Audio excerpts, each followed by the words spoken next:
아멘. 자, 오늘 제목을 불신자의 무지라고 그랬는데, 불신자라고 하면 믿지 않는 사람, 예수님을 믿지 않는 사람인 것 같잖아요, 그죠? 그래서 이 자자를 빼야 될 것 같아요. 불신의 무지.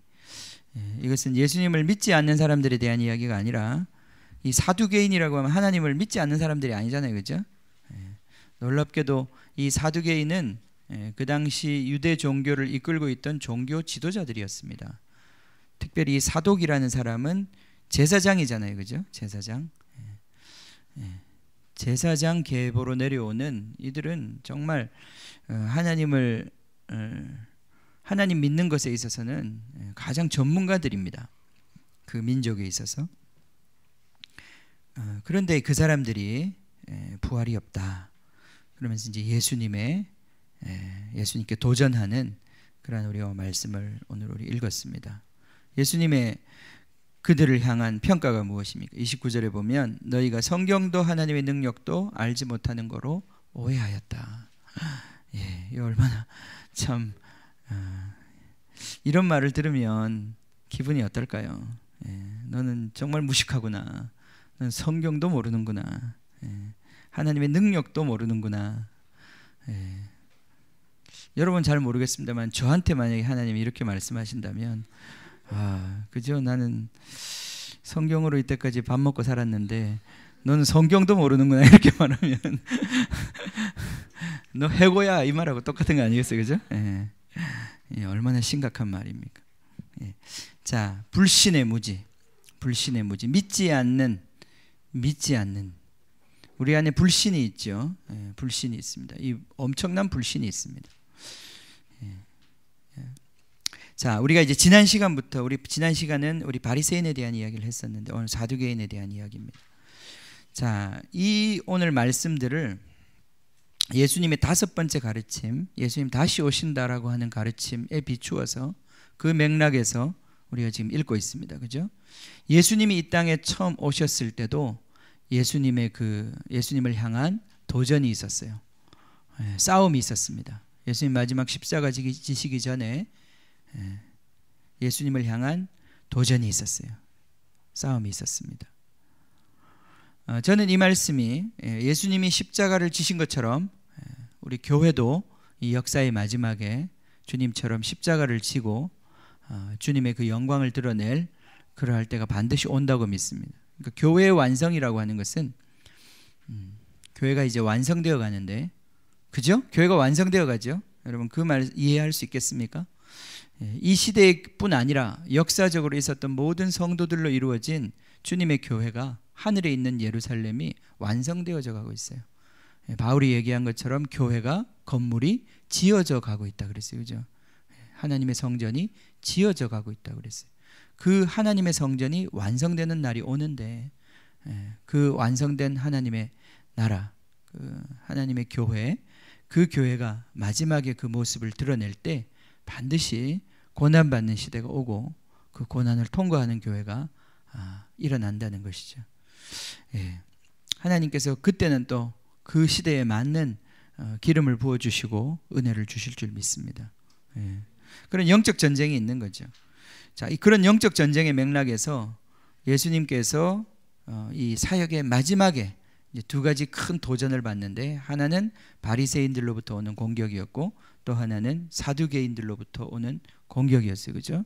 우리에게도 마찬가지입니다. 우리에게도 이 2가지 공격으로부터 우리가 승리할 수 있는 교회가 되어야 한다는 거죠.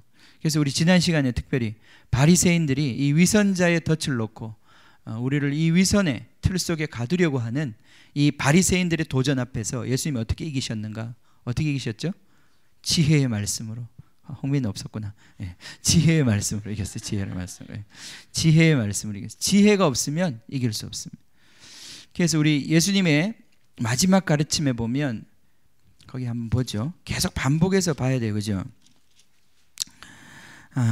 45절, 24장 45절. 예수님의 가르침의 5번째 가르침의 가장 중요한 구절이 될 수 있겠습니다. 45절에 보면 충성되고 지혜 있는 종이라는 말을 씁니다, 그죠? 여기 충성이라는 단어는 믿음이라는 단어와 똑같습니다. 자, 믿음이 있고 지혜 있는 종이 되어 주인에게 그 집 사람들을 맡아 때를 따라 양식을 나눠줄 자가 누구냐?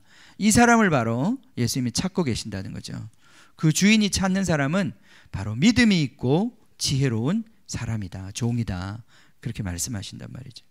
그래서 우리가 지난 시간에 이 바리새인의 덫들, 위선자의 덫으로부터 우리가 승리하기 위해서는 지혜가 있어야 된다고 그랬어요.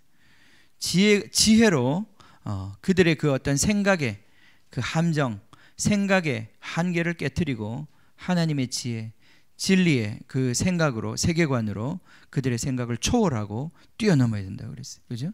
예수님이 그것을 단적으로 말씀하신 것이 가이사의 것은 가이사에게 주고 하나님의 것은 하나님께 드리라.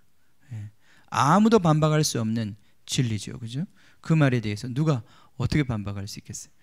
가이사의 것은 가이사에게 주고 하나님의 것은 하나님이 주라는 거죠. 그죠? 그런 거는 도대체 부정할 수가 없는 말이에요. 우리 예전에 우리 성철 스님이라고 있어요. 그분이 정말 많이 존경받던 우리 불교 그 스님이셨거든요. 그분이 했던 유명한 말이 그거예요. 산은 산이고 물은 물이다. 그 말로 그분은 유명해졌어요. 누가 반박할 수 있겠어요, 그죠? 산은 산이고 물은 물이다. 100점. 그건 진리. 예수님 말씀도 비슷해요. 가이사의 것은 가이사한테 주고 하나님의 것은 하나님께 드리라. 누가 반박할 수 있겠습니까? 근데 그 안에 엄청난 말씀이 숨어 있단 말이죠, 그죠? 이게 하나님의 지혜입니다, 그죠? 이 바리새인의 이 제한된 생각의 위선의 이 틀을 깨트려 버리는 하나님의 지혜. 이 지혜를 우리가 이 마지막 때에 가져야 합니다. 어떻게 갖습니까? 우리 공부 많이 해서 갖는 게 아니라 지혜자의 목소리를 듣는 것에서 온다 그랬어요, 그죠? 주님을 의존하는 데서 하나님을 경외하는 것이 지혜의 근본이다 그랬습니다, 그죠? 하나님을 신뢰하고 하나님을 의지하고 하나님께 묻고 하나님의 음성에 순종하겠다고 결단하고 그 사람에게 지혜가 오는 거예요. 그 모든 상황 속에서 주님을 바라보고 주님을 의지할 수 있는 사람이 그 지혜의 길을 발견할 수 있는 거예요. 아멘. 그걸 우리가 훈련하는 것입니다.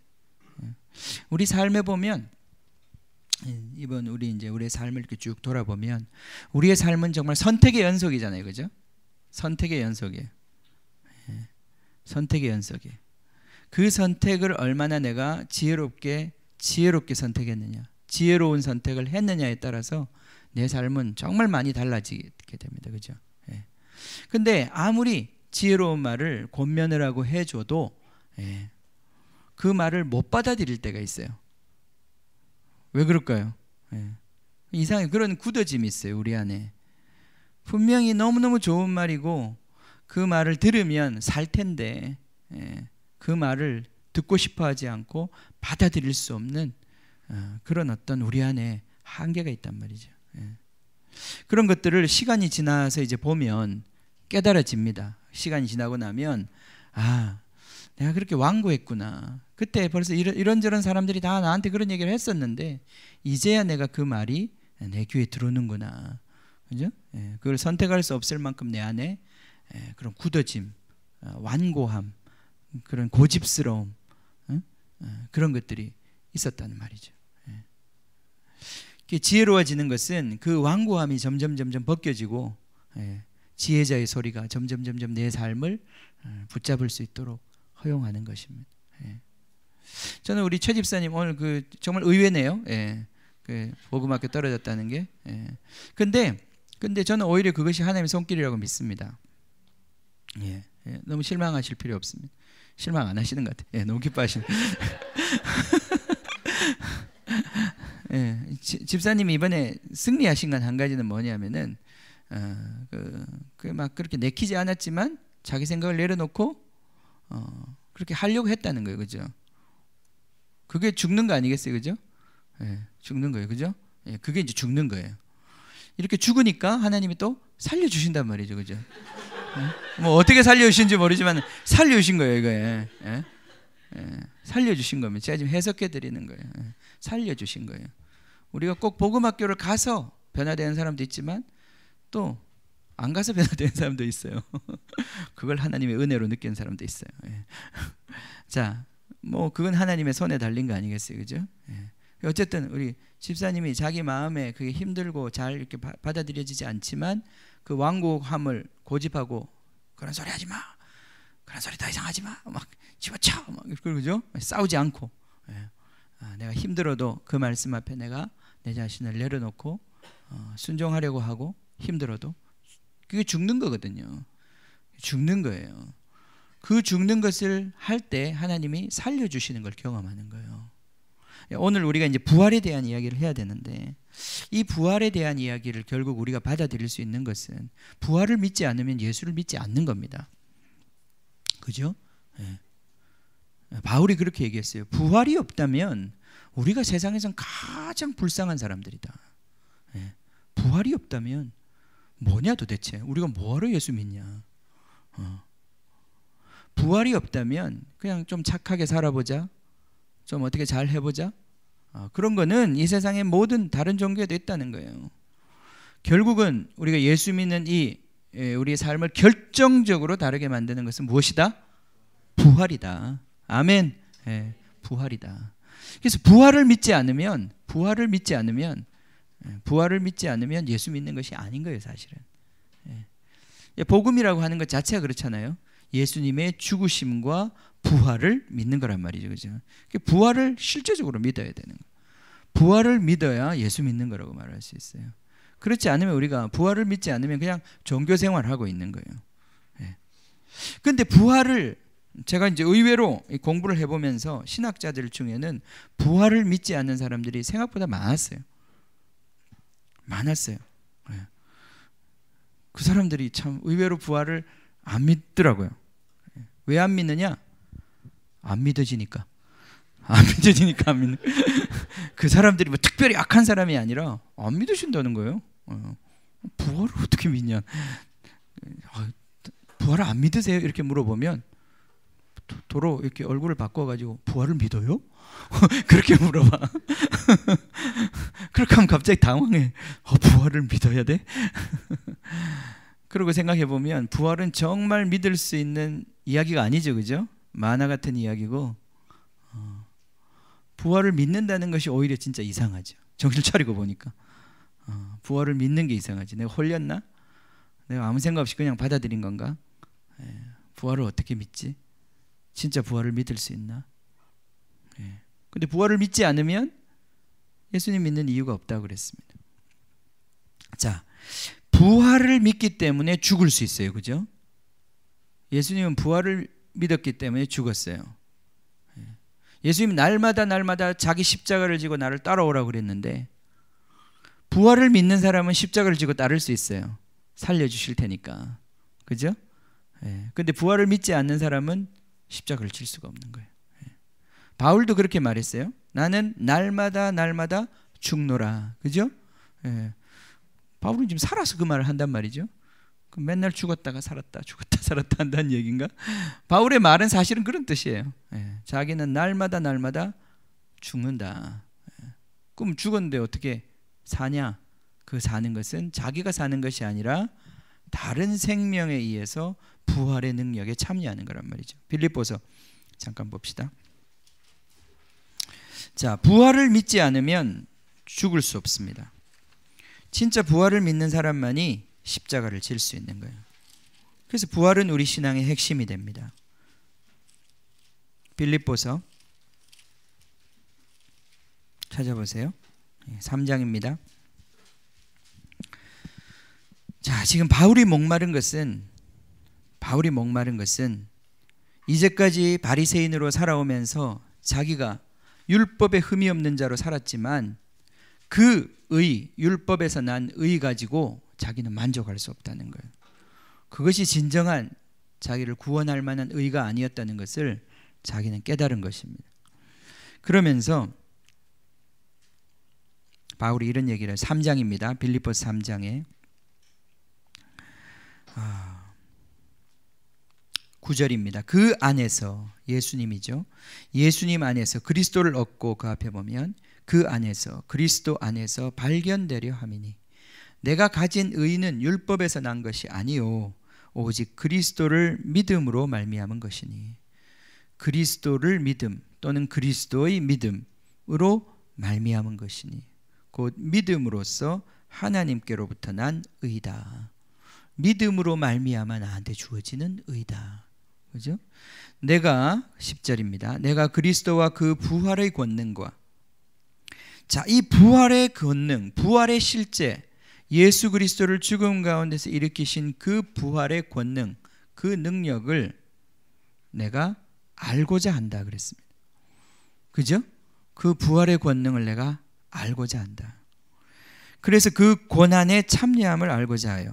그러니까 바울이 지금 믿음의 의를 얘기하면서 그의 삶의 새로운 원리를 지금 얘기하고 있는 거잖아요. 그죠? 그리스도의 죽음에 동참하고 참여하고 또 그 다음에 그 가운데서 하나님이 살려주시는 부활의 권능을 경험하고 알고자 하여 그 죽으심을 본받는다 그랬습니다. 그죠? 그 예수의 죽으심처럼 나도 죽는다 이 말이에요. 내 생각에 대해서, 내 자아의 욕심에 대해서, 내 육체의 욕심에 대해서, 이생의 자랑에 대해서, 안목의 정욕에 대해서 내가 내 모든 내 스스로 살고자 하는 그 삶의 몸부림과 욕망으로부터 내가 죽는단 말이죠. 십자가를 지고 죽는단 말이에요. 내가 사는 것이 아니고 내 방법대로 사는 것이 아니고 내 지혜로 사는 것이 아니고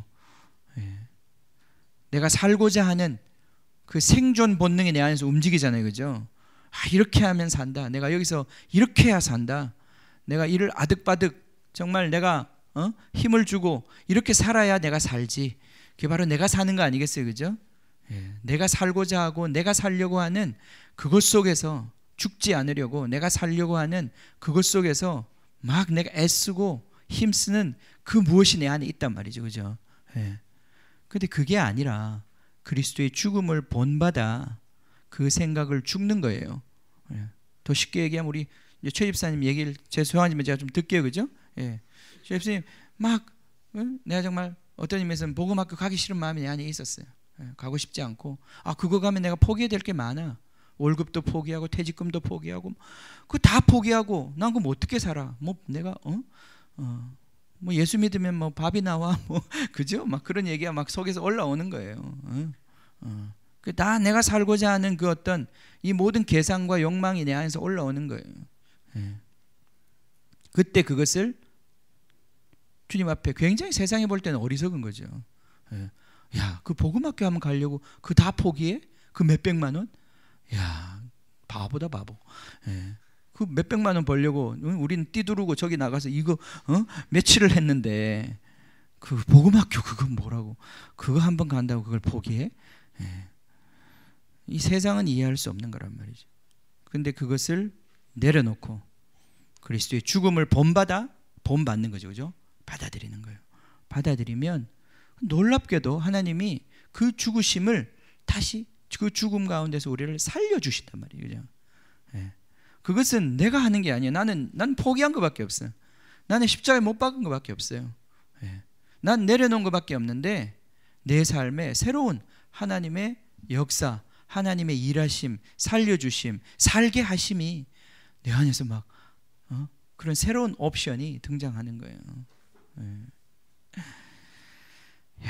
이것이 바로 죽음과 부활이 예수의 죽음과 부활이 단순히 역사적인 하나의 사건으로 끝난 게 아니라 지금도 계속해서 내 삶 가운데서 실제적으로 역사하는 삶의 원리가 된다 이 말이죠. 그죠? 그러니까 이 부활을 믿지 못하면 예수님 믿는 게 아니에요. 부활을 믿는다고 하는 것은 또한 예수님이 그냥 부활하셨겠지라고 믿는 것만을 의미하는 게 아니에요. 내 삶 가운데서 그 부활의 능력이 역동하는 것을 경험하는 거예요. 바로 그 힘이 예수도 죽은 자 가운데서 살리셨던 거예요. 그죠?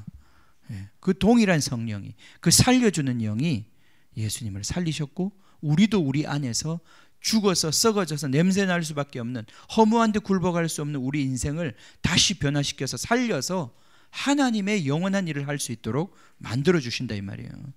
그죠? 이게 성령께서 하시는 일, 우리 안에서 성령께서 하시는 일이에요. 아멘. 이 부활을 믿지 않으면 예수님 믿지 않는 것입니다. 복음을 믿지 않는 것입니다. 부활을 믿어야 진짜 예수님을 믿는 것이고, 부활한 예수님을 믿을 뿐 아니라 그 부활의 영이 우리 가운데서 지금도 역동하고 있다는 것을 우리가 체험해야 되는 거예요. 그게 믿음으로 사는 원동력이에요, 우리 안에.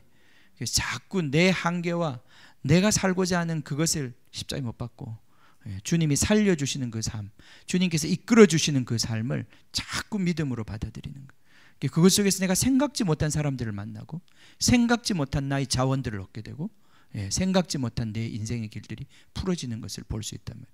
그게 하나님의 뜻을 이루기 때문에 그러는 거예요. 내가 계획한 대로 내 인생이 흘러가는 게 아니라 하나님이 원래부터 계획하셨던 나를 통해서 받으시고자 하는 영광과 열매를 향한 나의 인생을 이끌어 가시는 방법이란 말이에요. 그래서 내 생각과 내가 살아있는 한 그것은 불가능한 거예요. 죽어야 되는 거예요. 그죠? 재물은 죽어야 영광을 돌리는 거예요. 그죠? 재물이 살아가지고 제단 위에서 펄떡펄떡 뛰면 제사장도 힘들고 다 분위기가 안 나오는 거예요. 분위기 안 나옵니다. 재물을 지금 잡아가지고 하나님께 거룩하게 예배드리고 분위기가 아주 충만해야 되는데 그 위에서 덜 죽은 재물이, 그죠? 양이, 염소가 발부둥을 치면서, 그죠? 생각해도 끔찍하네요, 그죠? 죽어야 됩니다. 죽어야 살려주시는 겁니다. 아멘. 아멘. 자, 우리 다시 말씀 마태복음으로 갑시다. 마태복음, 자, 23절입니다. 22장 23절. 부활이 없다 하는 사두개인들이 그날에 예수께 와서 물어 이르되. 자, 두 번째 도전, 두 번째 시험, 사두개인으로부터 온 시험입니다. 자, 사두개인은 조금 전에 말씀드렸던 것처럼 기득권을 가진 종교 권력이었습니다. 사독계열의 제사장이었고, 그 당시에 모든 대제사장과 제사장 직분을 독점했던 그런 사람들이었어요. 뭐 한 수백 명 정도밖에 안 되는 그룹이었어요. 그럼에도 불구하고 이들이 모든 종교적인 권력을 사실은 쥐고 있었던 사람들. 반면에 이제 바리새인들은 일종의 이제 그 지금으로 얘기하면 이렇게 시민운동 하는 사람들처럼 풀뿌리 이스라엘 회복 운동을 했던 사람. 그러니까 이스라엘 이제 그 당시에 예수님 당시에 보면 종교 권력을 가진, 이미 나라는 식민지로 팔려 있었는데 그 식민지로 팔린 상태에서 그 어떤 로마의 권력과 결탁하면서 유대 민족을 그 유지하고 있었던 그 어떤 종교 권력들, 그죠? 그런 그 로마 정부에 아부하면서 서로 파일을 나눠 가지면서 그렇게 살아갔던 그 어떤 종교 권력들이 있고, 그런가 하면 정말 이게 썩었다, 이거 아니다, 우리 정말 백성들, 우리 나라를 빼앗긴 이유가 뭐냐, 우리가 왜 율법에 주신 하나님의 축복을 누리지 못한 이유가 뭐냐, 우리가 율법을 버렸기 때문이다. 신명기의 말씀처럼 우리가 그것을 잊어버렸기 때문에 우리가 이렇게 된 것이다. 율법으로 돌아가야 된다. 율법을 철저히 지켜야 된다. 그래서 바리새인들이 그 율법에 대한 연구를 하면서 율법사들과 함께 어떻게 하면 율법을 철저히 지키게 할까, 나만 지키는 것이 아니라 우리 백성들도 지킬까. 그래서 막 막대기를 들고 다니면서 안식일을 지키지 않은 사람들을 때리고 백성들을 가르치고 깨우치면서 어찌하든지 율법대로 살도록 만들려고 했던 사람들이 바리새인들이었어요. 그러니까 이 사람들의 좀 성향이 틀리고 이 사람들 사이에 갈등이 있었지만 나중에는 이 바리새인들의 세력이 굉장히 커졌기 때문에 또 백성들이 바리새인들을 많이 따랐거든요. 또 그들이 도덕적으로도 우월하고 뛰어나고 하니까. 그러니까 이 사두개인들이 바리새인들을 무시할 수가 없었어요. 그래서 그들이 나중에 이 종교 권력의 상당 부분 바리새인들이 흘러들어오게 됩니다. 그러나 여전히 대제사장이나 이 어떤 정통 내려오는 그 어떤 종교의 권력은 사두개인들이 갖고 있었어요. 그들이 대제사장이었고 예수님을 결국은 십자가에 넘겨준 그 판결을 내린 사람들이 바로 이 사두개인들입니다. 그런데 이 사두개인들은 부활이 없다라고 하는 생각을 갖고 있었습니다. 여기 있는 것처럼 우리 사도행전 다른 곳에 있는 말씀을 보면 영도 믿지 않고 천사도 믿지 않는다 그랬어요. 이런 것들은 다 그냥 지어낸 이야기, 하나의 그 어떤 상징적인 것이지 실제적인 것이 아니다. 오늘날도 보면 신학교 안에 또는 우리 예수 믿는 많은 사람들 안에 요즘에 퍼져나가고 있는 생각 중에 하나도 이런 생각이 많이 있는 것 같아요. 영적인 것을 믿지 않고 영적인 세계에 대한 이해도 없고, 그러면서 그냥 모든 것들을 보이는 것, 감각하는 것, 이 과학 시대를 우리가 살고 있잖아요, 그죠? 그래서 이 과학의 방법으로 이 세계를 그냥 다 이해해 보려고 하는 그러한 생각이 이 시대에 정말 많이 퍼져 있는 것 같아요, 그죠? 그 메인 패러다임이에요, 제가 보니까. 그래서 오히려 하나님을 얘기하고 천사를 얘기하면 다시 쳐다봐요. 천사? 당신 천사를 믿어요? 그죠? 이런 시대에 우리가 살고 있습니다. 자, 이 사두개인들은 기득권을 누리는 종교 권력이었는데 이들이 왜 부활이 없다, 내세에 대한 소망조차도 약해지는 그러한 삶을 살 수밖에 없었을까? 이 사두개인들은 지금 세상이 너무 좋은 거예요. 천국을 굳이 갈 필요가 없어요. 지금 사는 게 이미 천국이에요. 아쉬울 것이 아무것도 없어요. 이미 권력을 누리고 있고 이미 삶은 편해요. 오히려 천국 가는 게 좀 두려워. 아유, 이걸 다 내려놓고 천국을 가? 아유, 천국은 안 갔으면 좋겠다. 여기가 훨 좋다. 우리는 이해가 잘 안 되죠, 그죠? 우리는 이해가 잘 안 되죠. 근데 우리도 보면 이런 사람들이 점점 나오는 것 같아요, 이 땅에도. 부활의 필요성을 못 느끼는 거예요. 부활을 단순히 믿지 못하는 게 아니라 사실은 부활을 믿기 어려운 부활이라도 이 땅에서 억울하고 이 땅에서 힘들고 이 땅에서 고통당하는 사람은 이 세상이 절대 이걸로 끝나면 안 된다, 그죠? 내가 이렇게 그냥 이렇게 고생만 하고 이 세상이 끝나면 진짜 이게 무슨 의미가 있나, 그런 생각을 가진 사람들은 그래도 정말 하나님이 이 내 고생에 대해서 응답해 주셔야 된다, 다음 세상에서라도 나한테 보상해 주셔야 된다, 하나님이 나의 억울함을 좀 풀어 주셔야 된다, 그런 어떤 막연한 이 세상에 대한 비판과 다가오는 어떤 세상에 대한 기대감이라고 하는 게 있을 수 있지 않겠어요, 그죠? 그래서 가난한 자가 복이 있다고 그러는 거예요. 누가복음에 가난한 자가 복이 있는 이유는 그 가난한 자들은 하나님의 나라에 대해서 눈뜰 수 있는 가능성이 있기 때문에 그렇다는 거예요. 그런데 부자들은 오히려 저주받은 사람들이에요, 그죠?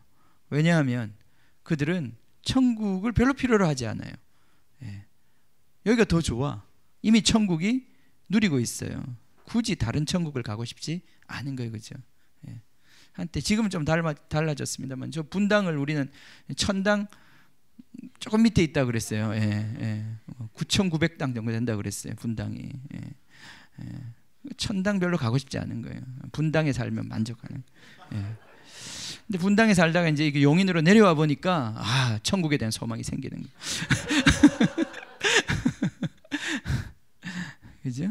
이게 참 놀랍습니다. 사람이 그냥 좀 살기 편해지면 하나님을 향한 갈망이나 하나님을 향한 그 내세를 향한 하나님의 세계를 향한 그 기대감이 현저하게 줄어드는 거예요. 그게 이 사두개인들의 바로 모습이었어요. 그들이 왜 부활이 없다라고 하는 결국 세대가 흐르면서 부활이 없다라고 하는 교리까지 만들게 되었는가? 그들은 그러고 싶은 거예요. 부활이 있으면 불편한 거예요. 이렇게 살면 안 되기 때문에 부활이 없는 세상을 살고 싶었던 거예요. 그래서 그들은 부활이 없는 증거를 성경에서 막 찾아내려고 그랬어요. 그래서 그들이 발견한 증거가 이제 이것이었던 거죠, 그죠? 우리가 읽었던 말씀이에요. 자, 이번 주에도 보면 우리 지금 막 교회가 욕을 먹는 것 중에 하나가 세습 문제 때문에 뉴스에 나온 것 많이 보셨을 거예요. 명성교회라는 교회는 사실은 순복음교회를 내놓고 나면 지금 한국에서 제일 큰 교회입니다. 제일 큰 교회인데 명성교회가 지금 아주 난도질을 당하고 있어요, 그죠? 그 재판을 했죠. 그게 이제 교회적으로는 이미 그 뭐 세습 아닌 세습, 이제 그 아들 목사님한테 교회를 물려주려고 마음을 이미 많이 먹었던 것 같아요. 많이 먹고 있었는데 이제 법적으로 그게 잘 풀어지지 않으니까 많이 힘들었던 거죠. 이제 그게 이제 몇 년 전부터 이 한국 교회의 세습 문제가 많이 붉어졌잖아요, 그죠? 세습 문제가 붉어진 이유가 무엇이겠습니까? 그 전에는 한국 교회 세습 문제에 대해서 별로 이렇게 시비를 걸지 않았습니다. 왜냐하면 뭐 우리 교회도 내가 은호한테 세습을 한다고 하면 여러분 반대하시겠습니까? 반대하실 것 같네요. 예전에 한국 교회 어려웠어요. 어려울 때 그 아들이 세습해서 목회한다 그러면 오히려 귀하다 그랬어요. 귀하다. 아이고 그 아버지가 그 고생하는 그 길을 또 너도 가려고 그러는구나. 참 귀하다 그랬어요, 그죠? 근데 지금은 세습하려고 그러면 우리가 뭐 네 벤츠 사주려고 지금 헌금 내는 줄 아냐 이런 식의 이제 얘기가 나오는 거예요. 그 댓글을 보면 그렇게 되는 거예요. 그게 왜 그러냐?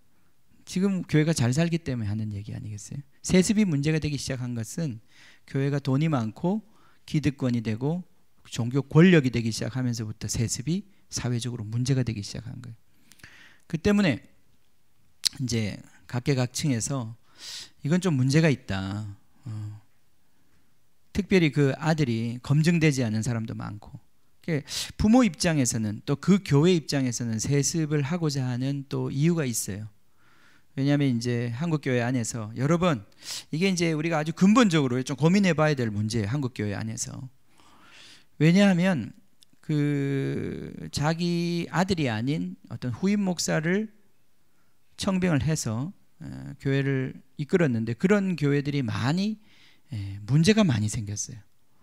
후임 목사님이 오셔가지고 그 전임 목사님과 좋은 관계를 유지하면서 교회를 잘 이끌어갔으면 이런 얘기가 많이 나오지 않았을 거예요.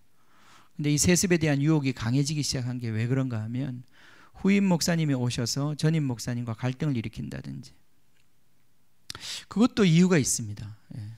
이렇게 은퇴하시는 목사님이 은퇴를 하셔야 되는데 은퇴식만 하시는 거예요.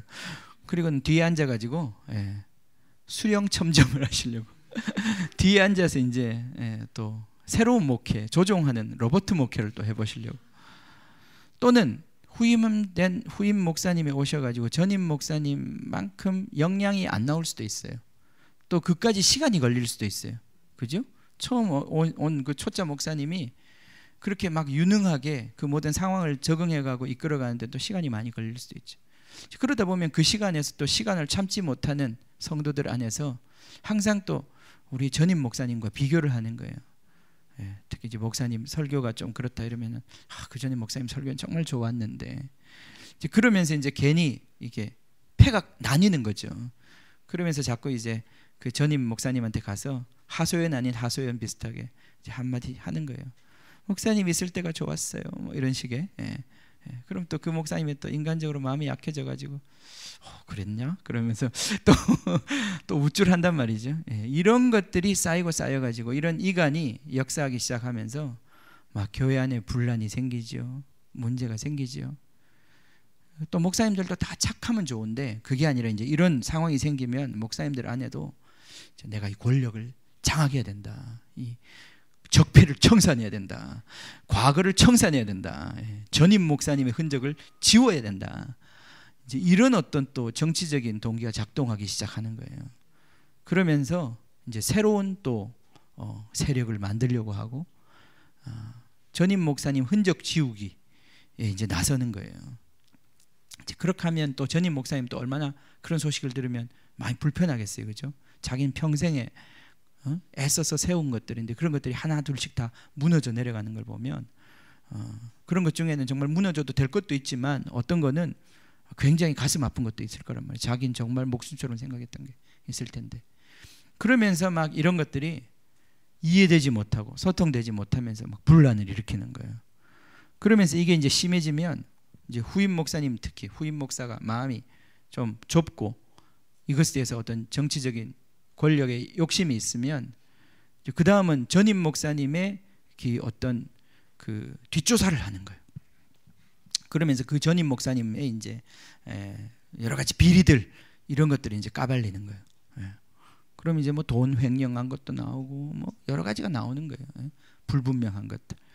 그럼 완전히 이제 교회가 이제 이렇게 막 쪼개지는 거죠. 두 판이 패가 나눠져 가지고 완전히 싸우는 거예요. 심지어 막 얼마나 심하게 싸우는 데는 싸우다 자기 힘으로 안 되니까 이제 조폭까지 불러다가 막 싸운단 말이죠.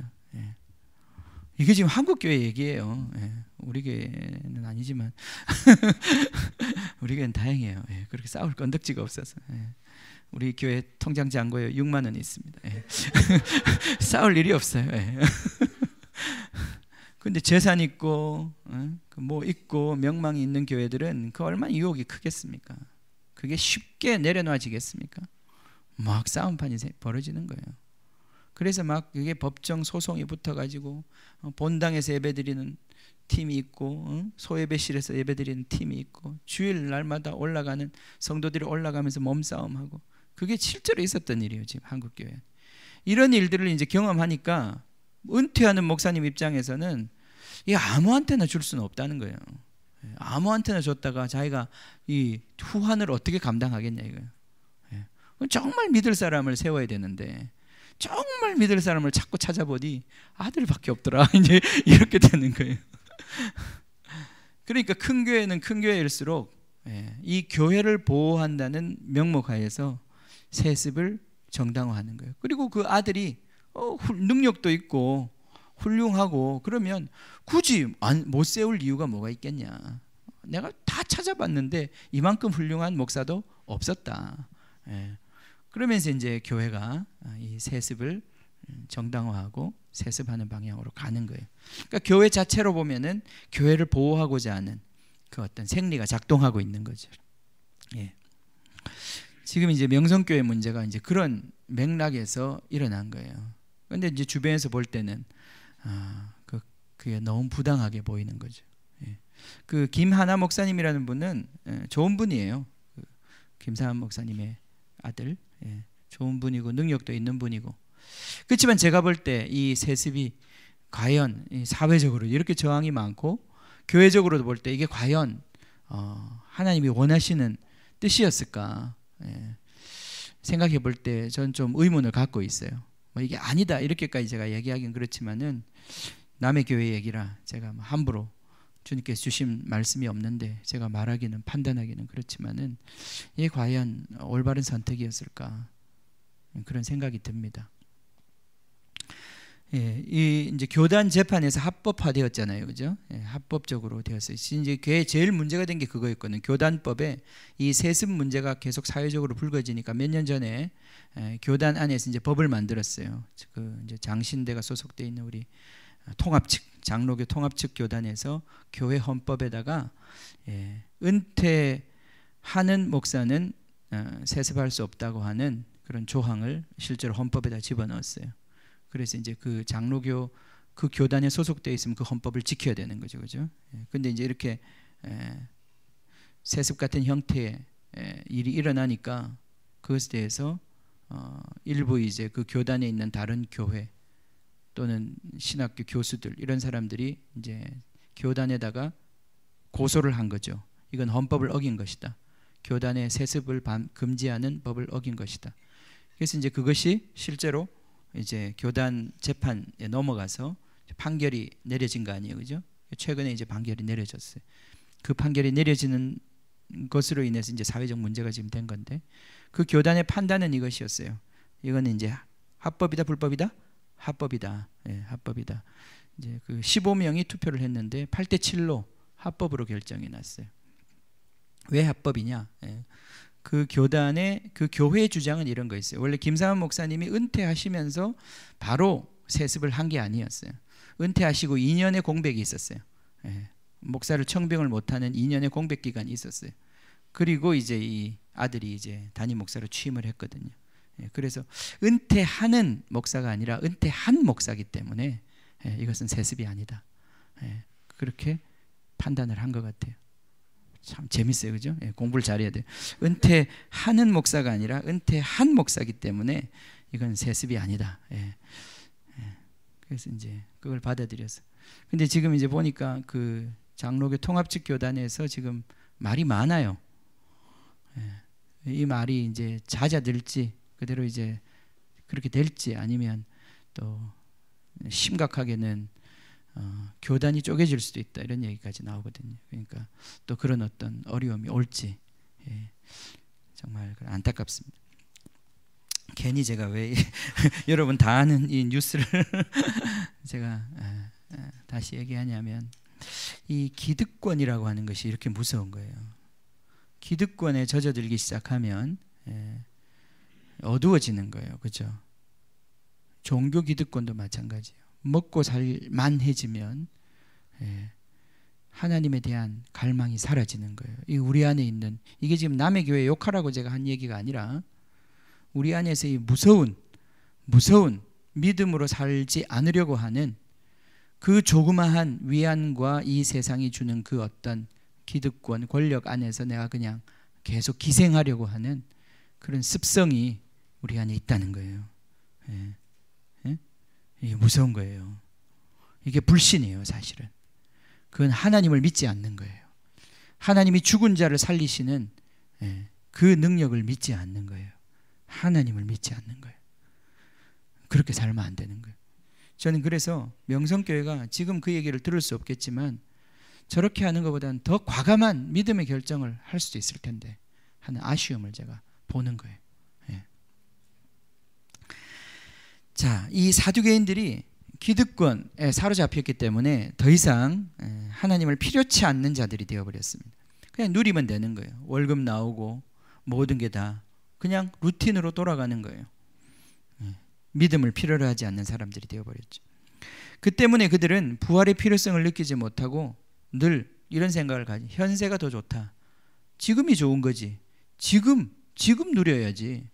지금 누려야지. 뭐 미래 보이지도 않는, 알지도 못하는 저 세상에 대한 약속 때문에 지금 이 세상에서 우리가 고생하고 수고하고 포기하고 그렇게 살 이유가 뭐가 있냐. 이런 생각이 아주 꽉 사로잡히게 된 거죠. 요즘도 우리 왜 욜로라고 하는 그런 생각들 있잖아요. 젊은이들 사이에 많이 퍼지는 것. 미래에 대한 소망이 어차피 없으니까 자식도 낳지 말고 결혼도 하지 말고 그냥 잘 먹고 먹방이나 하다가 가자. 이제 이런 어떤 그 얼마나 악한 생각인지 몰라요. 그죠? 악한 생각인지 몰라요. 그냥 여행이나 다니고 먹방이나 하다가 게임이나 하다가 그냥 인생 끝내자. 그런 이거 조그마한 그 정말 이 세상이 주는 그 어떤 꿀 발린 소리 앞에 자기 자신을 그냥 방임하는 이런 사고방식과 사상이 이 시대 가운데 이제는 주목받고 지지받고 환호받는 그런 시대가 되었단 말이죠. 얼마나 무서운 세상인지 몰라요. 왜냐하면 사실은 그렇습니다. 지금 먹고 살만하니까 그런 거예요. 먹고 살만하니까. 예전에 정말 우리 먹고 살기 힘들었을 때는 오히려 그때는 다 교회 나와서 엎드려가지고 하나님 살려달라고 그랬다고요. 그래서 조금 먹고 살게 됐다고 전부 다 부활이 사실일까? 이 믿음에 대한 모든 필요를 잃어버리는 그런 시대가 된 것입니다. 자, 그러면서 이 사두개인들의 특징이 뭐냐면 과거에 집착하는 신앙을 갖게 돼요.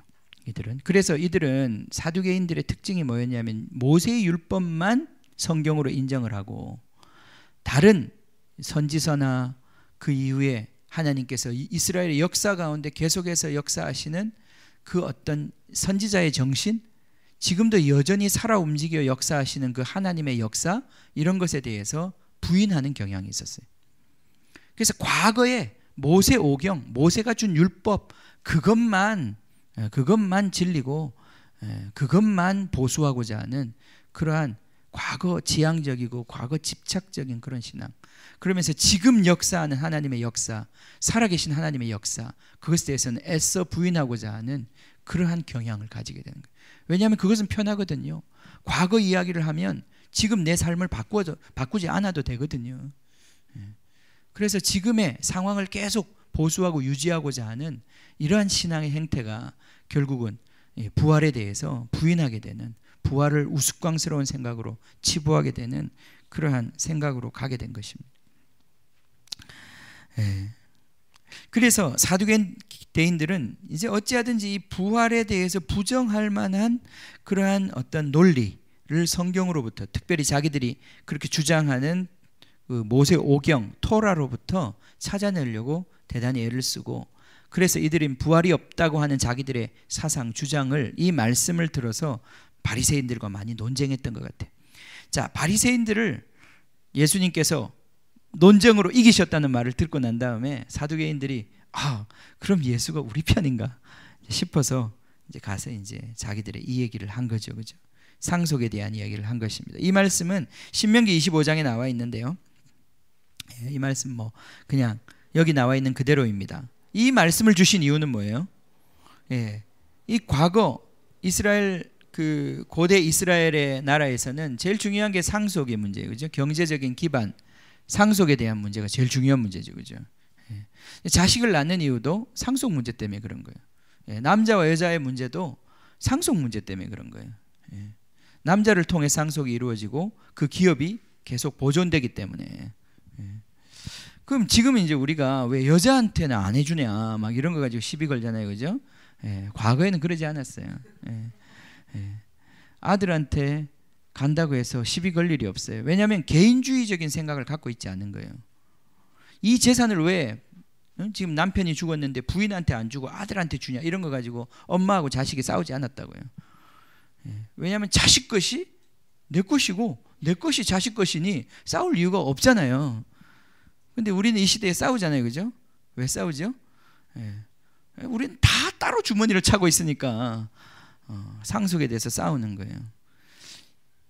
이때는 가문을 통해서 상속이 전달되는 거잖아요, 그죠? 그 가계의 상속을 잇는 사람은 바로 장자, 처음 태어난 아들이 그 상속을 대표로 이어가는 거란 말이죠. 그 때문에 막 남자냐 여자냐 이런 거 갖고 싸우지 않는단 말이에요. 그러나 이 대표되는 이 남자가 있어야 했던 것이에요. 그 때문에 아들 없이 죽게 되면 이 기업을 이어받을 사람이 없어지고 그 대표자가 없어지는 것이기 때문에 그 대표자를 잇기 위한 하나님의 그런 어떤 율법이 계획이 그때 그 말씀 속에 주어져 있었습니다.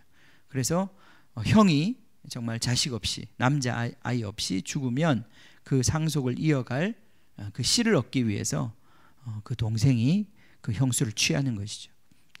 아내로 삼는다기보다는 그 어떤 자식을 낳게 하는 일을 하는 것이죠. 자, 그런데 이제 이 사두개인들이 이 문제에 대해서 이제 아주 상상의 나라를 펴서 칠형제를 이제 만들어냈어요. 칠공주라는 얘기는 많이 들어봤는데 칠형제는 처음 들어봅니다. 이 칠형제 이 얘기를 통해 가지고 부활이 없다는 것을 증명하려고 했습니다. 근데 예수님께서는 이제 이 말씀을 듣고 난 다음 29절에 너희가 성경도 하나님의 능력도 알지 못하는 거로 오해했다. 아주 치명적인 말씀을 하십니다. 성경도 모르고 하나님의 능력도 모른다. 자, 우리가 이 시대를 이제 이겨나가려면, 승리하려면 어떻게 해야 되겠습니까? 성경도 알고 하나님의 능력도 알아야 되겠죠, 그죠? 아멘. 우리가 성경도 알아야 되고 하나님의 능력도 알아야 됩니다. 아멘. 아멘. 저도 설교를 길게 하는 게 쉽지는 않은데 오해하지 마세요. 제가 설교하는 걸 너무 즐긴다 이렇게 생각하지 마세요. 저도 빨리 끝내고 싶은데 왜 우린 설교를 길게 할까 생각해 보면 설교가 준비가 안 되면 좀 길어지는 경향이 있습니다. 근데 그뿐 아니라 현대에 점점 설교 시간이 짧아지거든요. 교회들이 큰 문제입니다. 큰 문제예요. 왜냐하면 하나님의 말씀을 들을 기회가 설교 시간만 짧아지면 괜찮은데 실제로 현대인 가운데 하나님의 말씀을 집중하고 들을 수 있는 시간이 점점 짧아지고 있어요. 성경을 잘 몰라요. 성경을 진짜 몰라요. 설교 시간이 긴 걸 감사하게 생각하시기 바랍니다. 이때라도 우리가 성경을 좀 배워야 되지 않겠어요, 그죠? 혼자도 읽어야 되지만 성경을 좀 같이 읽고 같이 배워야 하지 않겠어요? 성경을 알아야 합니다. 성경을 모르면 우리 신앙이 완전히 산으로 가는 것입니다. 성경을 정확하게 알아야 돼요. 지금도 저는 하루 종일 성경을 공부하는데도 성경이 쉽지 않다. 쉽지 않다기보다는 성경을 바로 이해한다는 것은 정말 만만치 않은 작업이에요. 정말 이렇게 해야 되나 하는 생각이 들 때도 있어요. 이 조그마한 이 한 권의 책을 뭐 이렇게 해야 되나 하는 생각이 들 때도 있어요. 그런데 성경을 바로 이해하는 것만큼 우리 삶에 중요한 일이 없어요. 성경을 사랑하셔야 합니다. 성경을 잘 아셔야 합니다. 그죠? 성경을 정확하게 아셔야 합니다. 많이 읽어야 할 뿐 아니라 또 정확하게 그 뜻을 이해할 수 있도록 배우셔야 합니다. 성경을 알아야 합니다. 성경을 모르면 우리의 신앙이 흔들리게 되는 거예요. 이 시대를 뚫고 나갈 수 없습니다. 두 번째, 하나님의 능력을 알아야 합니다. 아멘. 하나님의 능력을 믿지 않는 사람들이 신학교에 너무나 많습니다. 하나님의 능력에 대해서 잘 몰라요. 제가 이번 주에 세미나 간다고 그랬죠, 그죠? 갔습니다. 하루 종일 제가 그 세미나를 들었는데 유익했습니다. 감사했습니다. 근데 좀 지루했습니다. 책에 나온 내용 거의 그대로 하셔가지고 제가 특별히 뭐 감동을 못 받았습니다. 근데 책에 나와 있는 내용은 귀한 내용이에요. 그 칭이라는 책에 김세현 박사님 쓰신 그 칭이라는 책이 우리 지금 이 시대에 혼란된 복음의 이해를 많이 이렇게 바로잡아주는 책이기 때문에 그 책은 굉장히 제가 귀하게 생각하고 또 그 말씀을 해주셨어요. 주님, 제가 지난 시간에 좀 요약해 준다고 그랬죠, 그죠? 요약을 하려니까 또 마음에 부담이 오네요, 그죠? 시간이 더 길어질 것 같아요. 근데 뭐 간단히 얘기하면 이것입니다. 그 김세훈 박사님이 결국 하시는 얘기, 그 복음에 대한 칭이라고 하는 게 뭡니까? 의롭다함, 이걸 칭이라고 그러거든요. 기존 교회에서 우리가 이제까지 많이 어떻게 배웠었냐면, 우리는 먼저 예수님을 믿을 때 칭이 된다. 의로운 사람으로 인정된다, 그죠? 그게 이제 구원받는 거예요. 구원받는다. 그 다음에 성화가 진행된다. 그러다 이제 어느 날 영광스러운 영화가 된다. 이게 이제 소위 전통적인 조직신학에서 가르친 방식이었어요. 근데 이제 그것이 성경의 성화라는 말을 이해하는데 적합하지 않다라고 하는 것이 바로 김세현 박사님의 내용이에요. 김세현 박사님의 그 성경적인 용어로 보면 그 말 자체가 틀렸다기보다는 용어 선택이 성경적이지 않다는 거예요. 그럼 뭐냐? 성경 읽을 때 우리가 칭의, 의롭다함이라고 하는 것이나 거룩하게 함, 성화라고 하는 말은 다른 말이 아니라 똑같은 말이다. 그 말은 동시에 이루어지는 말이고 똑같은 말이다. 칭이 되고 난 다음에 성화되는 것이 아니라 칭의가 곧 성화다. 성경은 그런 식으로 언어를 사용하고 있다. 그게 그분이 하시는 말씀이에요. 그러면서 이제 그분이 하시는 말씀이 이제 우리 한국 교회에서 제일 문제가 되는 건 뭐냐면 칭의 받았으니 구원받았다. 그렇기 때문에 나중에 주님이 오실 때에 우리는 반드시 구원받는다. 그죠? 예수 믿고 천국 간다. 구원받는다. 이 도식이 아주 간단한데 이것이 약간의 오해를 불러일으킬 수 있다는 거예요. 그 뭐냐? 좀 더 성경적으로 우리가 보면 칭이 되는 것은 하나님과의 새로운 관계 속에 들어가는 것이다. 들어가는 것이다. 그게 최종이 아니라 시작이다. 늘 하는 말이죠, 우리 교회에서는. 그죠? 그 다음에 그 최종적인 칭의, 하나님 앞에서 최종적으로 너는 의인이야, 너는 내 아들이야, 내 백성이야 라고 인정받는 것은 지금 내가 처음에 예수 믿을 때, 세례받을 때 칭의받은 그것이 유보되어 있는 상태다. 유보라는 게 뭔 말이에요? 그 중간에 미루어져 있다 이 말 아니에요, 그죠? 그리고 그 중간에는 우리가 어떻게 사느냐에 따라서 우리의 구원을 잃어버릴 수도 있다는 거예요. 그래서 그분은 그걸 어떻게 표현하냐면은 처음에 우리가 칭의 받았을 때, 그 구원에 들어왔을 때 그 구원에 계속 서 있어야 한다. 서 있어야 한다. 그래야 그 마지막 날에 그 칭의가 완성되는 것이다. 그래서 이제 그걸 성경 여러 가지 구절을 가지고 그걸 설명해 주셨어요. 그건 우리 교회에서 늘 하는 얘기잖아요, 그죠? 서 있는 것. 그것을 우리 이제 전통 신학에서는 성화라고 했는데, 전통 신학의 문제가 뭐냐면 구원이라고 하는 것을 칭의 문제에만 붙여놓고 생각을 하니까 성화는 덤으로 오는 거예요. 해도 되고 안 해도 되고, 안 하면 구원에 큰 문제가 없어. 사실은 예전에 그 구도상에서는. 근데 그것이 성도들을 많이 호도한다는 거예요. 구원파적인 어떤 그런 복음을 만들어낸다는 거예요. 또 한국 교회가 사실은 뿐만 아니라 한국 교회뿐 아니라 전 세계 교회 중에 이러한 어떤 신학에 많이 오도되어 있는 상황에 있는 교회들은 구원에 대해서, 구원 이후에 따라오는 책임 있는 삶에 대해서 분리해서 생각하는 그러한 경향이 생겼고, 그것이 결국은 구원파적인 복음을 공개적으로 천명하지 않을 뿐이지 사실은 그런 성격의 복음이다. 그것이 불완전한 복음이고, 그 불완전한 복음이 과연 구원하는 능력이 되겠느냐, 그분이 하시는 말씀은 그거예요. 그래서 온전한 복음, 구원 얻는 그 온전한 복음은 바로 바울이 말하는 그 주님의 은혜 안에 늘 서 있음, 그것을 그리스도 안에 있는 것, 바울은 그런 식으로 표현한단 말이죠, 그죠?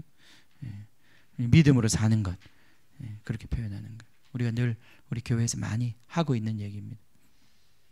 근데 김세훈 박사님한테 제가 조금 안타까운 건 그거예요. 그분이 계속 그분 안에 서 있는 것, 그리스도 안에 있는 것, 그 믿음 안에 있는 것을 얘기하시는데, 그것의 실체가 뭐냐라고 얘기할 때 김세훈 박사님 여전히 윤리적인 삶을 얘기해요. 그러니까 사람들한테 사기치지 않고 착하게 사는 것. 제가 볼 때 이제 거기에 약간의 갭이 있어요. 이 학자들의 갭이라고 봐요. 하나님의 능력에 대한 신뢰가 약해요. 그러다 보니까 하나님의 실제적인 살아서 역동하시는 그 하나님의 역사에 대해서 감이 좀 멀어요. 그래서 논리적으로는 다 이해가 되는데, 그들이 말하는 이 구원 안에 서 있음이라고 하는 것이 기껏해야 바리새인과 서기관들이 얘기하는 좀 착하게 사는 것, 윤리적으로 사회적으로 비난받지 않고 사는 것 수준을, 제가 볼 때 그것, 물론 그렇게 말씀 안 하셨습니다마는 그것을 뛰어넘는 어떤 영적인 생동감과 역사, 믿음의 역사에 대해서 과연 인식하고 계시는가에 대해서 약간의 좀 의심이 들었어요. 그것이 지금 대부분 학자들이 갖고 있는 한계예요.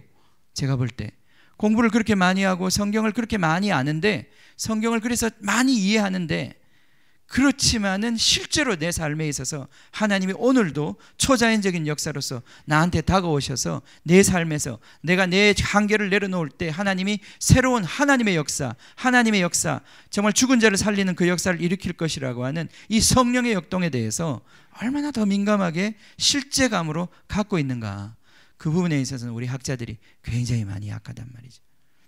그도 그럴 것이 별로 그런 하나님의 실제적인 역사를 경험할 현장을 필요로 하지 않아요. 학자들이야 맨날 책상 앞에서, 그죠? 책만 보고 있는데 하나님이 깨닫게 해주시면 그게 역사지. 근데 막상 우리가 이 세상에 뛰어들어 보면 이 세상은 완전 마귀 소굴이잖아요, 그죠? 마귀 소굴이에요. 마귀 소굴이에요. 진짜예요. 홍면 이해하지, 그지? 우리도 아이들하고 이번 주간에 막 같이 뒹굴면서, 아, 마귀 소굴이구나. 이 애들 안에서 막 욕심이 막 솟구쳐 올라오고, 막 그 반항심, 막 뭐 그런 것들이 막 악의 다툼을 일으킬 때는 하나님의 역사를 필요로 해요. 하나님이 오셔서 이 욕심 부리는 마귀들을 깨트려 주셔야 평화가 다시 와. 하나님의 역사, 살아있는 하나님의 역동을 믿지 않고는 살아갈 수 없는 게 이 세상 한가운데예요.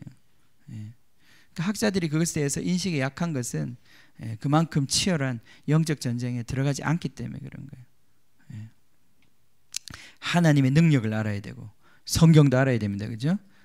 그래야만 우리가 정말 주님의 이 살아계신 하나님을 섬길 수 있습니다. 그래야 이 시대의 이 도전을 우리가 이길 수 있습니다, 그죠? 자, 이 시대의 도전이 굉장히 만만치 않습니다, 여러분. 정말 만만치 않습니다. 보이는 것이 전부다. 지금 이 시대를 지배하고 있는 생각 중에 가장 중요한 생각, 이 시대를 이끌고 있고 사람들을 정말 그렇게 모든 사람들로 하여금 굴복하게 만드는 그 힘이 뭡니까? 그게 과학이에요, 그죠? 자, 곧 말씀 끝낼게요. 정신 차리시고 결론을 맺읍시다. 이 시대를 이끌어가는 우리 아이들, 우리 은호도 그렇고 우리 찬영이도 그렇고, 알게 모르게 우리 아이들은 지금, 그죠? 학교 아침에 눈 딱 뜨면 밥 먹고 학교 가가지고 하루 종일 학교에서, 우리 탱이 같은 아이들, 그죠? 하루 종일 학교에서 배워요. 뭘 배워요? 과학 배우고 이 세상의 학문을 배워요. 거기서 하루 종일 훈련하는 거예요. 그죠? 그것도 모질라 가지고 우리 예언이 같은 경우에는 그죠? 아주 감옥 같은 데 집어넣고 아주 여기다 쑤셔 넣는단 말이죠. 이 과학적인 세계관을. 과학의 전문가들이 나와서 한마디 하면 그것이 이 세상에서는 지금 권위를 발휘한단 말이죠. 무슨 교수, 무슨 박사 이런 사람들이 나와서 마이크 잡고 한마디 해주면 그게 진리가 되는 거예요. 자, 근데 그 사람들의 세계관, 이 과학을 이끌어가는 세계관이 뭐냐? 이게 머테리얼리즘이라고 하는 거예요. 물질주의라고 하는 거예요. 보이는 게 전부고 우리의 눈으로 손으로 만질 수 있는 결과만을 우리는 믿을 수 있다는 거예요. 그 어떤 것도 다 미신이고 그 어떤 것도 다 우리의 신앙을 둘 것이 아니다 이 말이에요. 그래서 모든 것들은 다 테스트 해봐야 되고 실험해봐야 되고 증명해봐야 되고 연구해봐야 되고 논리적으로 검토해서 그것이 맞는지 틀린지 밝혀내야 된다는 거예요. 우리가 결국은 과학적인 방법론이 물질적인 방법론이 최종적인 심판자가 된다. 진리와 비진리를 가르는 기준이 된다. 우리가 느끼고 경험하는 것이 아니면 받아들여서는 안 된다. 부활 경험적으로 증명할 수 없으니 과학적으로 증명할 수 없으니 우리는 그것을 받아들일 수 없다. 물질주의 세계관이 가장 위험한 것이 부활을 받아들일 수 없기 때문에 그래요. 우리 아이들이 지금 그 훈련을 하루 종일 10몇 년, 20년을 받아와요. 그 아이들의 마음속에 물질적인 게 전부고 보이는 게 전부고 이 세상이 전부라고 그렇게 훈련받았는데 부활이 있다? 믿어지겠습니까? 믿어질까요? 그 얼마나 들어오기가 힘들겠습니까? 부활이라고 하는 그 말 한마디가 그 아이들 생각 속에 들어오는 것이 얼마나 어렵겠습니까? 지금 그런 시대 속에 우리가 살고 있고 앞으로 점점 더 그런 시대로 가고 있는 거예요. 부활이 없다. 사두개인들만 그런 얘기하는 게 아니에요. 이 시대의 모든 미디어가 그 말을 할 것이고 심지어 교회 안에서도 그 말을 할 것입니다. 그때 부활이 없다는 이 생각 속에서 우리가 무릎 꿇을 것인가? 우리의 그냥 기독교를 그냥 하나의 한갓 좋은 일하고 봉사하고 착한 일하는 현세적인 종교로 바꿔버릴 것인가? 이게 마지막에 도전이란 말이죠. 우리 신앙을 향한 엄청난 도전이란 말이죠. 성경을 정말 믿을 것이냐? 그리고 하나님의 능력을 믿을 것이냐? 이 엄청난 도전이 우리 앞에 있는 거죠. 자, 예수님이 이기셨던 것처럼 우리도 이기기를 원합니다. 같이 기도하겠습니다. 같이 기도합시다. 이 시대의 지배 이데올로기예요. 지배적인 생각이에요. 우리도 원치 않지만 이 생각 속에 얼마나 많이 과학이 나쁜 거 아니잖아요. 그죠? 과학이 저는 지금 얘기를 과학을 다 부인해야 된다는 얘기가 아니에요. 과학은 하나의 견해고 하나의 생각이고 하나의 방법이에요. 우리 인간의 지혜를 사용해서 얻어낸 하나의 결론이에요. 그것은 하나의 지식이고 결론이지 그것이 우리의 삶의 진리는 아닌 거예요. 그죠? 그것이 우리의 삶의 모든 것을 말해주는 게 아니에요. 그죠? 우리 인생의 최종적인 발언을 하실 분은 하나님이시고 최종적인 발언을 하실 분은 성경인 거예요. 그죠? 우리는 그걸 믿습니다. 그걸 믿습니다. 이 물질주의 세계관과 우리가 지금 싸움 가운데 있는 거예요. 이 세상이 점점 이제 살만해지겠죠. 좋은 세상 될 것입니다. 기술이 발전하면서 세상의 많은 문제들이 해결해 갈 것입니다. 그렇게 되면서 이 세상의 정치 지도자들이나 많은 사람들이 그렇게 얘기할 것이요. 이 세상이 유토피아가 된다. 점점 살기 좋은 세상이 된다. 우리가 모든 암과 모든 인간의 질병들을 극복하고 이 세상은 점점 좋은 세상이 될 거다. 어떻게 하면 돼? 나를 뽑아주면 돼. 나만 뽑아주세요. 세상을 좋게 만들어 드릴게요. 천국 기대하지 마세요. 나한테 투표하세요. 1번. 그런 식으로 갈 거란 말이죠. 그렇지 않습니다. 주님의 세계가 오고 있습니다. 주님이 오고 있습니다. 아멘. 우리는 그 날을 기대하고 있습니다. 아멘. 같이 기도합시다. 창조주 하나님, 그 찬양합시다. 그 창조주 하나님. 우리 같이 먼저 기도하겠습니다. 하나님, 오 주님, 부활을 믿습니다. 부활을 믿습니다. 내가 부활의 메커니즘을 다 모르지만 주님, 내가 그 부활을 내 눈으로 직접 본 것 아니지만 그 부활을 가능하게 하셨던 하나님의 그 능력이 지금 내 삶을 여기까지 오게 하셨습니다. 그 하나님이 살아계십니다. 그 하나님이 살아계십니다. 죽은 하나님이 아니십니다. 주님, 아브라함과 이삭과 야곱에게 내가 네가 밟는 이 땅을 너에게 주겠다고 말씀하셨던 그 하나님은 그들이 죽었지만 여전히 말씀하시는 하나님이십니다. 그리고 그들에게 진정 주실 수 있는 하나님이십니다. 그들은 죽었지만 그들은 받게 될 것입니다. 그들이 결국은 부활한 몸을 받아 받게 될 것입니다. 하나님의 약속이 성취되었다는 것을 알게 될 것입니다. 하나님 살아계신 하나님이십니다. 우리가 죽어도 주님의 약속은 죽지 않습니다. 우리가 죽어도 주님은 다시 우리를 살리셔서 그 약속을 이루게 하실 것입니다. 우리는 살아계신 하나님을 믿습니다. 말씀하시고 이루시는 그 하나님을 믿습니다. 주님, 우리에게 다시 한번 이 믿음을 부어 주시옵소서. 주님, 이 시대 가운데, 편만한 이 불신의 시대 가운데, 믿음 없는 시대 가운데, 주님, 믿음을 찾아볼 수 없는 이 시대 가운데 주여 기름 부어 주십시오. 우리 한 사람 한 사람 기름 부어 주셔서 이 시대를 주님 이길 수 있는 이 믿음, 주님 그 금보다 귀한 믿음 우리에게 부어 주시옵소서. 주님, 이 시간 다시 한번 주님의 부활을 붙잡습니다. 주님, 그렇기 때문에 오늘도 죽겠습니다. 내 생각에 죽고 내 정말 가능성에 죽겠습니다. 주님으로 인하여 살겠습니다. 주님의 살려주시는 삶을 살겠습니다. 주님, 우리에게 이 시간에 그 부활의 믿음을 부어 주시옵소서. 같이 기도하겠습니다. 주여, 주여, 주여, 주여.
누가 묻기를 죽은 자들이 어떻게 다시 살아나며 어떠한 몸으로 오느냐 하리니, 어리석은 자여, 내가 뿌리는 씨가 죽지 않으면 살아나지 못하겠고 또 내가 뿌리는 것은 장래 형체를 뿌리는 것이 아니요 다만 밀이나 다른 것의 알갱이 뿐이로되 하나님이 그 뜻대로 그에게 형체를 주시되 각 종자에게 그 형체를 주시느니라. 아멘, 아멘. 주님께서 새로운 몸을 주십니다. 주님 부활의 하나님이십니다. 주님 우리에게 새로운 삶을 주십니다. 주님, 당신의 부활의 영이 지금 그 영이 우리 가운데 부어졌습니다. 주님, 우리의 한계 속에 주님 옛사람으로 사는 것이 아니라 주님 새로 지음을 받은 주님의 사람으로, 그 영으로 하나님의 아들을 따라 창조함을 받은 그 사람으로 우리가 살도록 부름받았습니다. 아버지 하나님, 다시 한 번 더 우리에게 이 믿음의 정말 메커니즘이, 믿음의 이 생명의 역사가 우리 안에서 실제로 작동하기를 원합니다. 주님, 그것이 각자의 삶에서 무엇을 내려놓고 무엇을 바라보아야 하는지 아는 실제적인 지혜로 임하기를 원합니다. 주님, 내가 내 한계를, 내 가능성을 내려놓을 때 주님께서 약속하신 그 새로운 생명이, 새로운 길이 내 앞에서 열리는 것을 경험하게 하여 주시옵소서. 주님, 역사하여 주시옵소서. 다시 한번 이 믿음의 세계에 눈뜨는 저희들 열 수 있도록 축복하여 주시옵소서. 주여, 창조주 하나님, 내 눈을 여소서. 영원한 주의 나라 볼 수 있게. 하늘이 열리고 주의 빛 비추네. 시온 위에 영광 임하시네. 구주의 행하시니 열방이 보게 되니 모든 고통과 눈물 사라지네. 공의와 진리로 주님 다스리네. 만민 위에 주 성령 임하시네.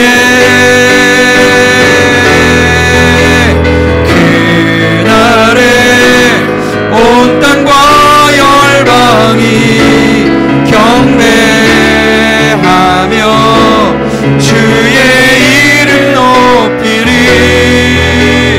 외치세 왕의 왕 예수께 할렐루야. 주의 나라 영원하리라. 창조주 하나님, 창조주 하나님, 내 눈을 여소서. 주원한 주의 나라 볼 수 있게. 하늘이 열리고 주의 빛 비추네. 시온 위에 주 영광 임하시네. 구주 행하시니 열방이 보게 되니 모든 고통과 눈물 사라지네. 공의와 진리로 주님 다스리네. 만민 위에 주 성령 임하시네. 그날에 온 땅과 열방이 경배하며 주의 이름 높이리. 외치세 왕의 왕 예수께 할렐루야. 주의 나라 영원하리라. 외치세 왕의 왕 예수께 할렐루야. 주의 나라 영원하리라. 같이 한 번만 더 기도하겠습니다. 주님, 오 주님, 주님, 우리에게 말씀을 가르쳐 주십시오. 성경을 이해할 수 있도록 눈을 열어 주십시오. 주님, 성경을 사랑하게 하십시오. 말씀을 들어 읽게 하여 주십시오. 주님, 말씀과 멀어진 사람들이 있으면 다시 주님 마음에 결단하게 하십시오. 주님, 이 말씀을 알고자 하는, 이 말씀을 사모하는 마음 부어주십시오. 이 사두개인의 영, 이 시대를 지배하고 있는 이 사두개인의 영을 깨뜨릴 수 있도록 주님 말씀에 대하여 더 사모함을 부어주십시오. 하나님의 능력에 대한 더욱 주님 분명한 주님 정말 확신과 믿음을 부어주십시오. 주님, 우리를 살려주시며 주님 없는 것을 있는 것처럼 부르시며 죽은 것을 살려주시는 주님, 정말 그 아브라함의 믿음이 우리의 믿음이 되기를 원합니다.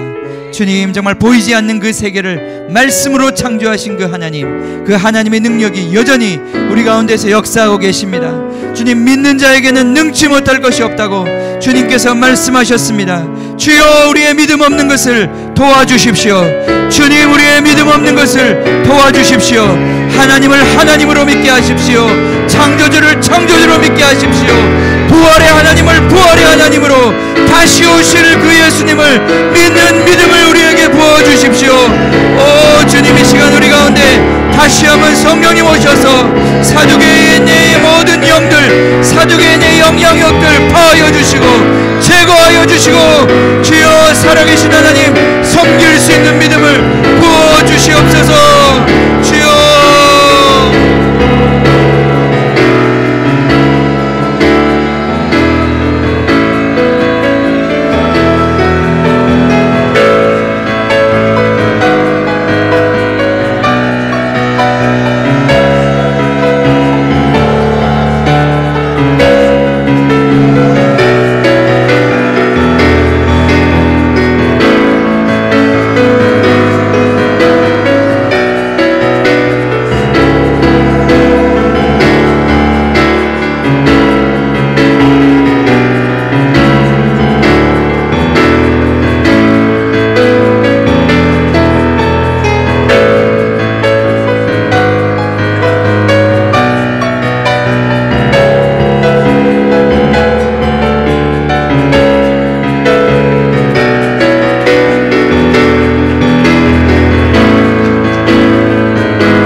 한번 교회를 위해서 기도합시다. 주님, 이 땅에 있는 교회들을 위해서 기도합시다.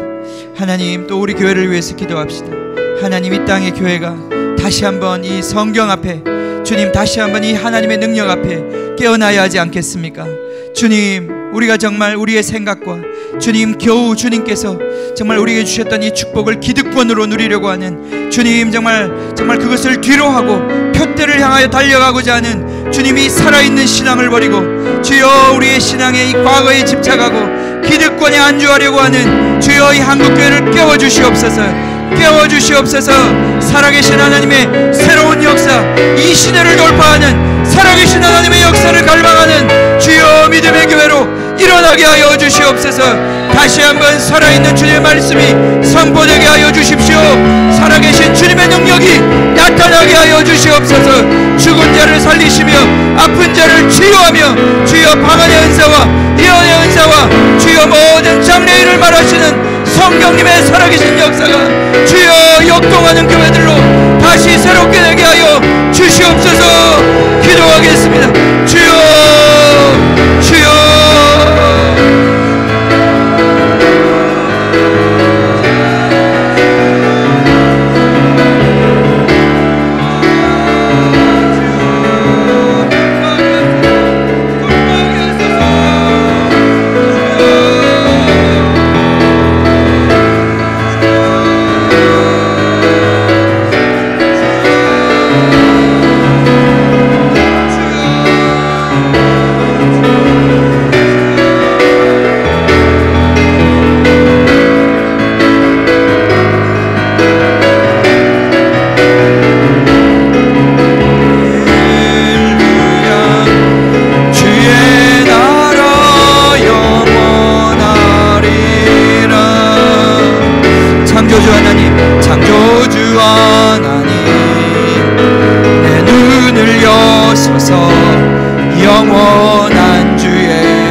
온 땅과 열방이 경배하며 주의 이름 높이리. 외치세 왕의 왕 예수께 할렐루야. 주의 나라 영원하리라. 아멘. 주님, 주님의 나라가 오고 있습니다. 주님, 얼마나 가까이 왔는지요. 주님, 이제 곧 오실 것입니다. 주님의 그 영광스러운 나라, 주님, 정말 인자가 그 영광과 함께, 그 나라의 영광과 함께 오는 그날, 주님, 우리가 더욱더 갈망하게 하십시오. 그 부활의 아침 우리가 더욱더 기대하게 하십시오. 우리 삶에서 그 흔적들이 더욱더 분명하게 나타나게 하십시오. 주님, 정말 이 사두개인의 영을 깨트리고 주님, 정말 이 부활을 믿는 신앙으로 주님 다시 한번 일어날 수 있도록 주님 축복하여 주시옵소서. 지금은 우리 주 예수 그리스도의 은혜와 하나님 아버지의 극진하신 사랑과 주님, 지금도 부활의 영으로 우리 가운데 임하시는 성령님의 은혜가 주님, 사랑하는 모든 성도님들 머리 위에 지금부터 영원히 함께 하시기를 간절히 축원하옵나이다. 아멘. 아멘.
하소서. 우리 안에 한 성령 부사 우리 사랑할 때 하나님 보게 하소서. 우리 곁에서 저 표대 향하여 주 복음 위에 힘써 싸우게 해. 그날에 예수 주 다시 오셔서 하늘과 땅 모든 것에 위엄 나타내리니 보좌 위 영광 비들러 넘쳐서 우리 흘린 눈물 모두 새 찬양 되겠네. 그날에 예수 주 다시 오셔서 하늘과 땅 모든 권세 위엄 나타내리니 보좌 위 영광 비들러 넘쳐서 우리 흘린 눈물 모두 새 찬양 되겠네. 그날에